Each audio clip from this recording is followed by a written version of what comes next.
The cameras clicked. Laughter echoed through the marble courtyard. My heels wobbled slightly on the uneven stone, but I kept walking, head high, breath steady. Then I saw them, my parents, arms folded, my sisters with their judgmental smirks, standing right at the grand entrance of my brother's wedding venue. My mother's eyes ran down my figure like a scanner. Then she scoffed. "That cheap thing you're wearing? You're an embarrassment. Turn around, Eva. You don't deserve to be here." They didn't know who was walking in behind me. The sky was clear above the Astoria estate, an opulent, over-decorated mansion hired just for the occasion. Silk-draped gazebos sparkled with fairy lights even though it was still late afternoon. The media was already arriving. Local influencers were doing selfies in front of the floral arch, and a violinist played something elegant in the distance. And I was just frozen there, feet planted in front of my own family who now acted like security guards instead of relatives.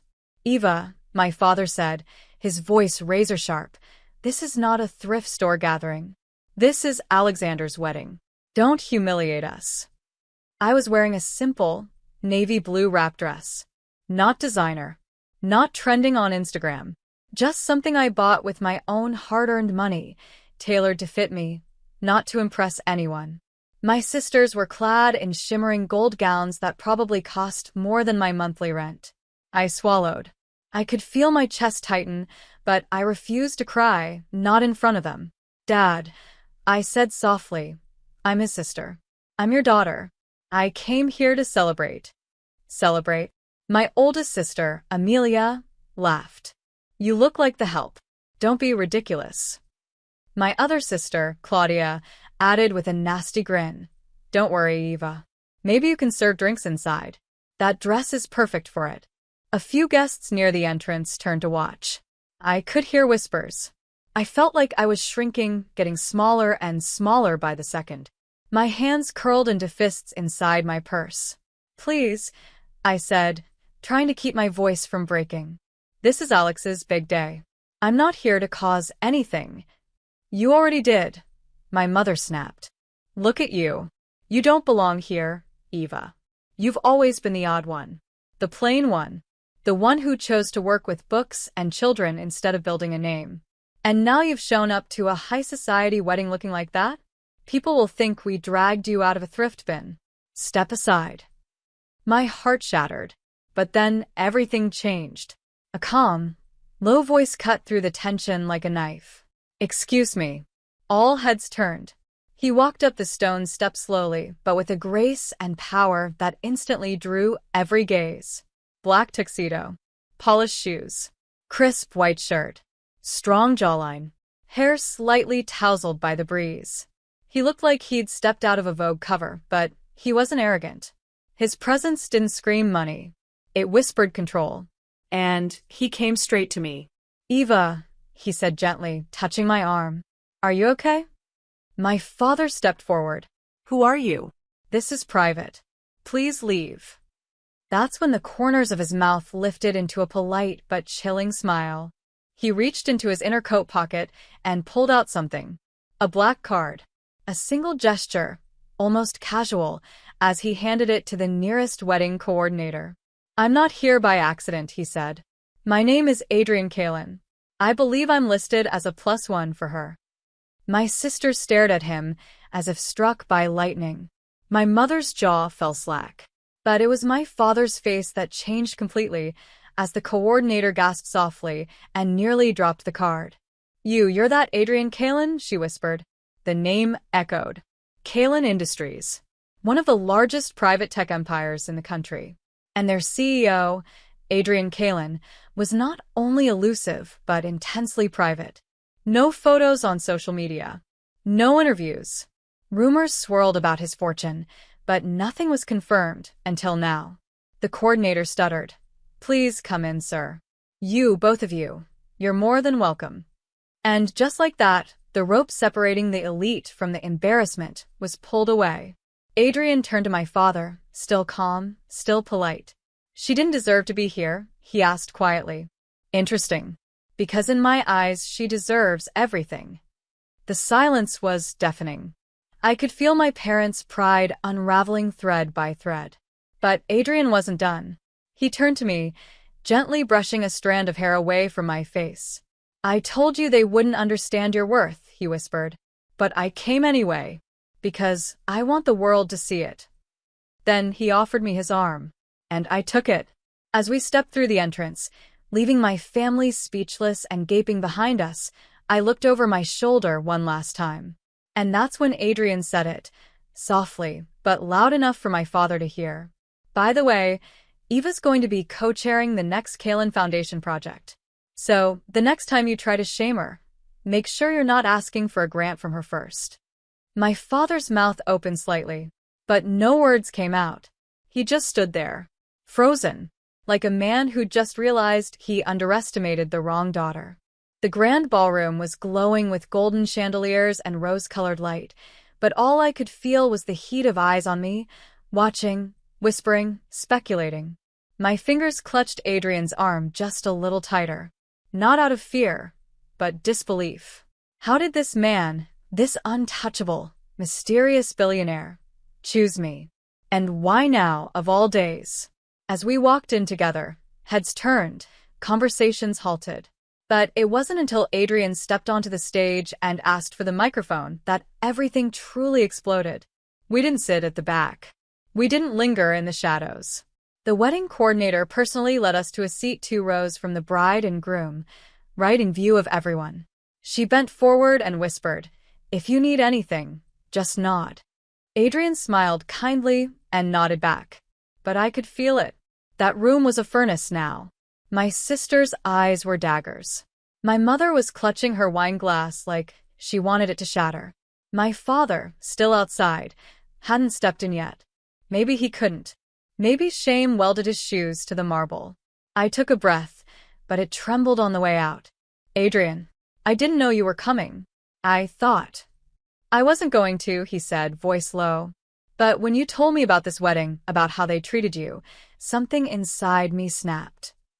I didn't want to ruin it for Alex." "You didn't," he said, gaze steady. "But they tried to ruin you. And I don't tolerate cruelty, especially not against someone who's only ever shown me kindness." My throat tightened. I blinked fast, refusing to cry here. He reached across and gently took my hand. "You're not invisible, Eva. Not to me. And after tonight, not to anyone else either." Just then, the MC announced the groom's entrance. My brother, Alex, dressed in a pristine white tuxedo, walked in hand with his radiant bride. People cheered. Music swelled. And for a moment, the attention shifted off us. But I saw the quick glance Alex gave me from the stage. He hesitated, his brow furrowed when he noticed who I was sitting with.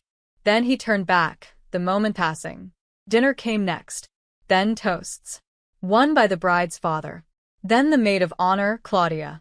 She stood in front of the glittering arch of roses and said with syrupy sweetness, "I just want to thank everyone who supported this beautiful couple and also thank our family for always setting the standard for elegance and class." I nearly choked on my water. "And of course, we know weddings are no place for bitterness or cheap drama," she added, her eyes sliding toward me with a venomous smile. Some people laughed softly. Adrian leaned in. "Give me 5 minutes." I blinked. "What?" "I just sent a text to the media department. Something's about to happen. You'll want to stay seated." Then he rose from his chair. The MC looked confused for a second before handing over the mic to Adrian. Ladies and gentlemen, we have a surprise toast from a very special guest." Adrian stepped up. Confident. Calm. Lethal in a suit. He didn't raise his voice. Didn't need to. "Good evening. I know most of you don't know me. I'm Adrian Kalen." Silence. Total silence. A ripple went through the crowd. Phones slid out of pockets. A woman gasped. Someone whispered, "Is that the Kalen?" He nodded once, then continued. "I wasn't originally planning to speak tonight.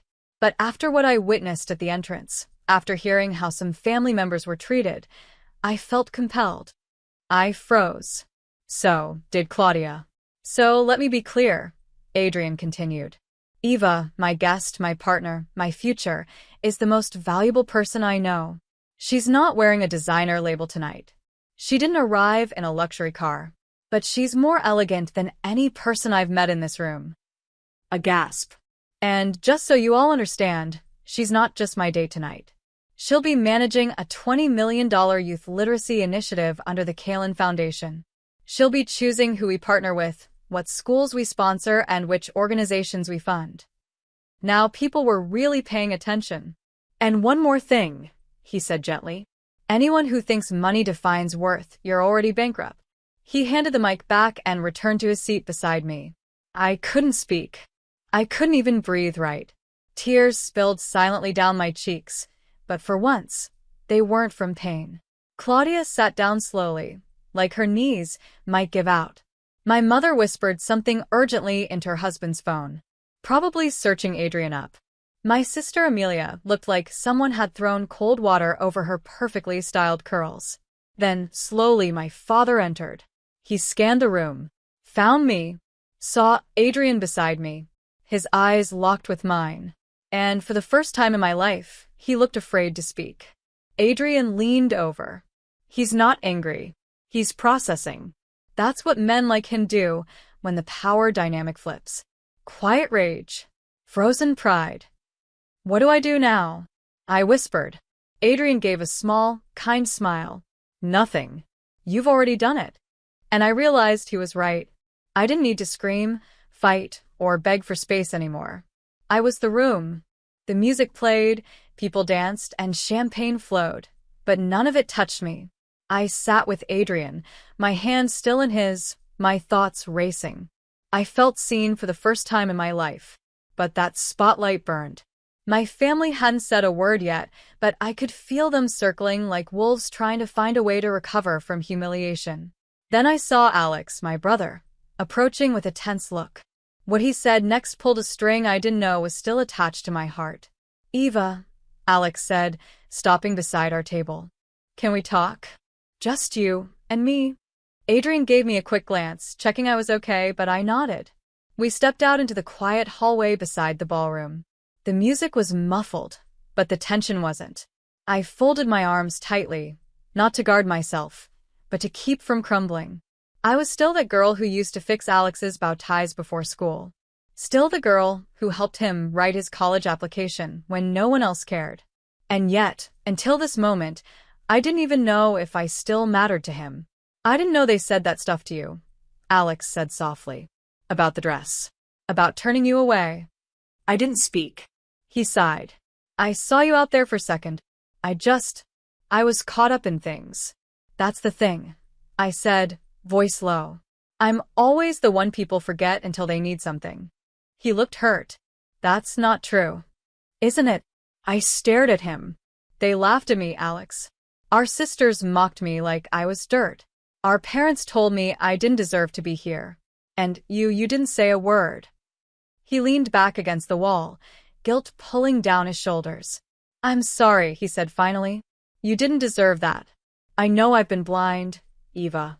You've always been the quiet one, the one who never made drama. But maybe that's why they thought they could walk over you. I let them, I whispered. No, he said, standing straighter.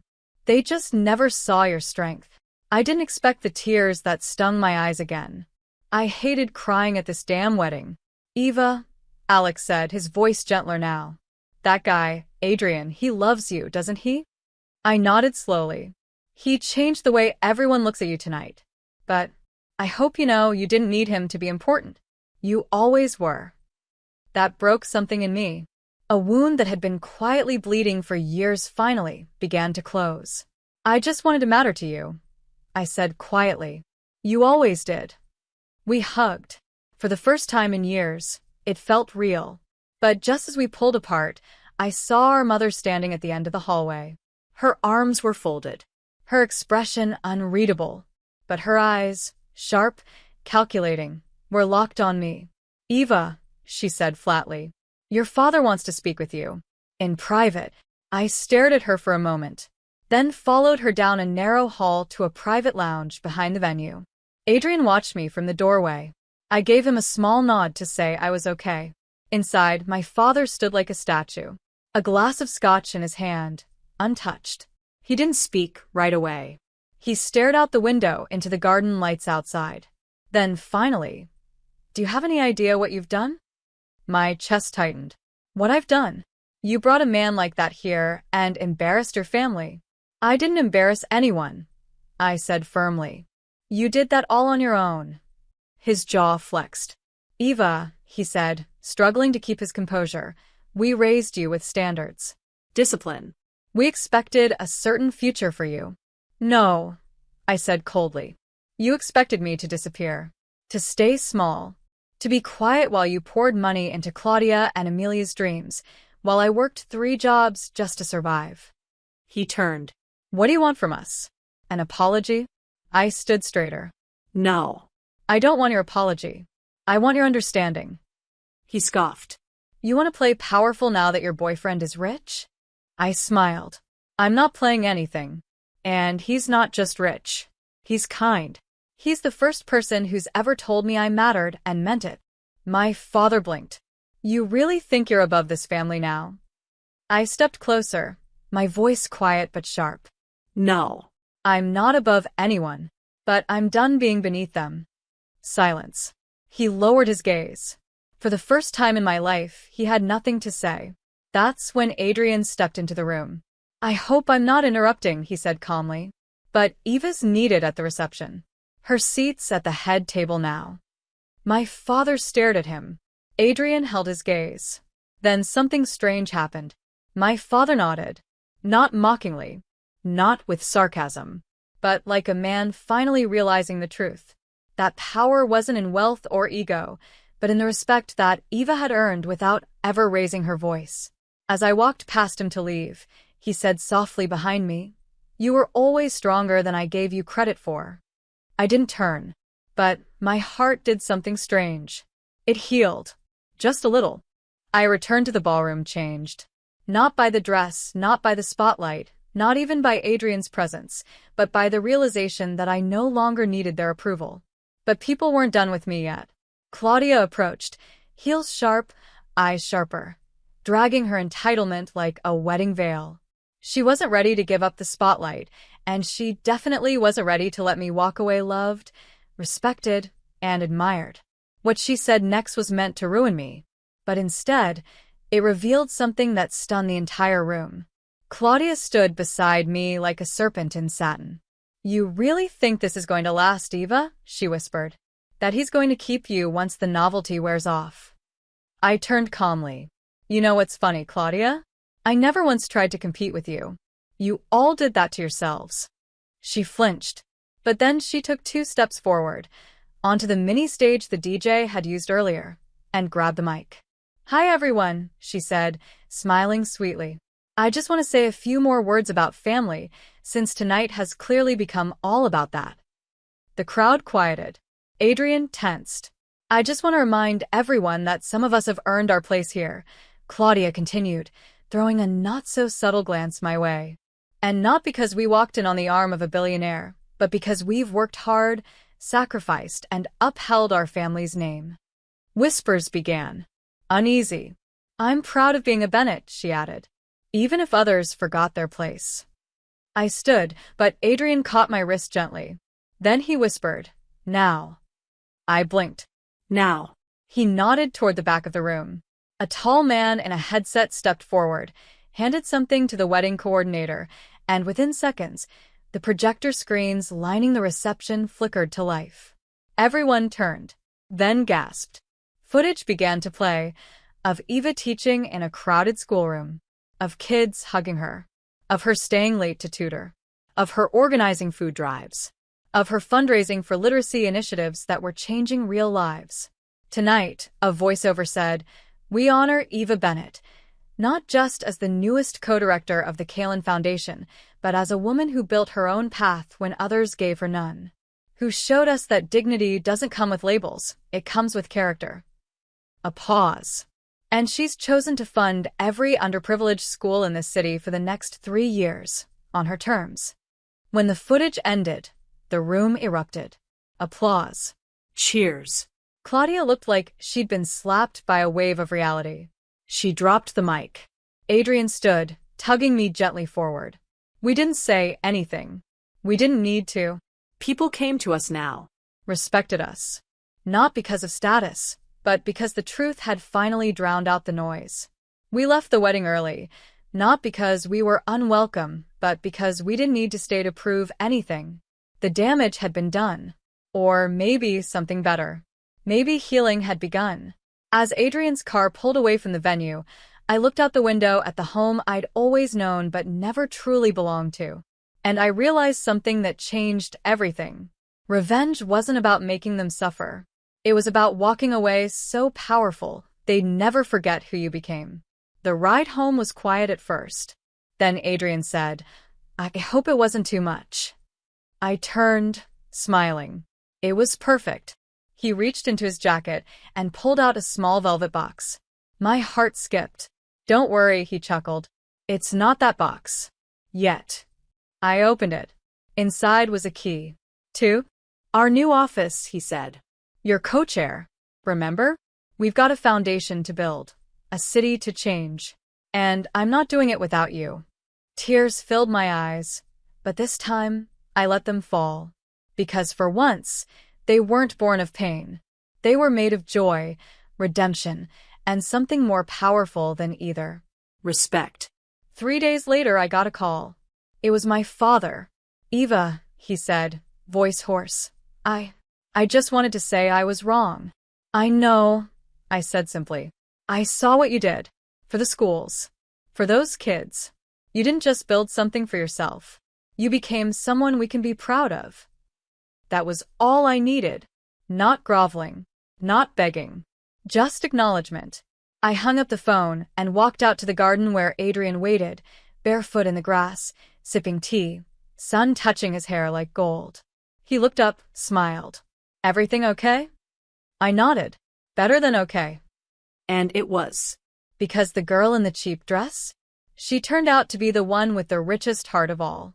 Not because she took revenge, but because she rose quietly and let the world fall to its knees on its own.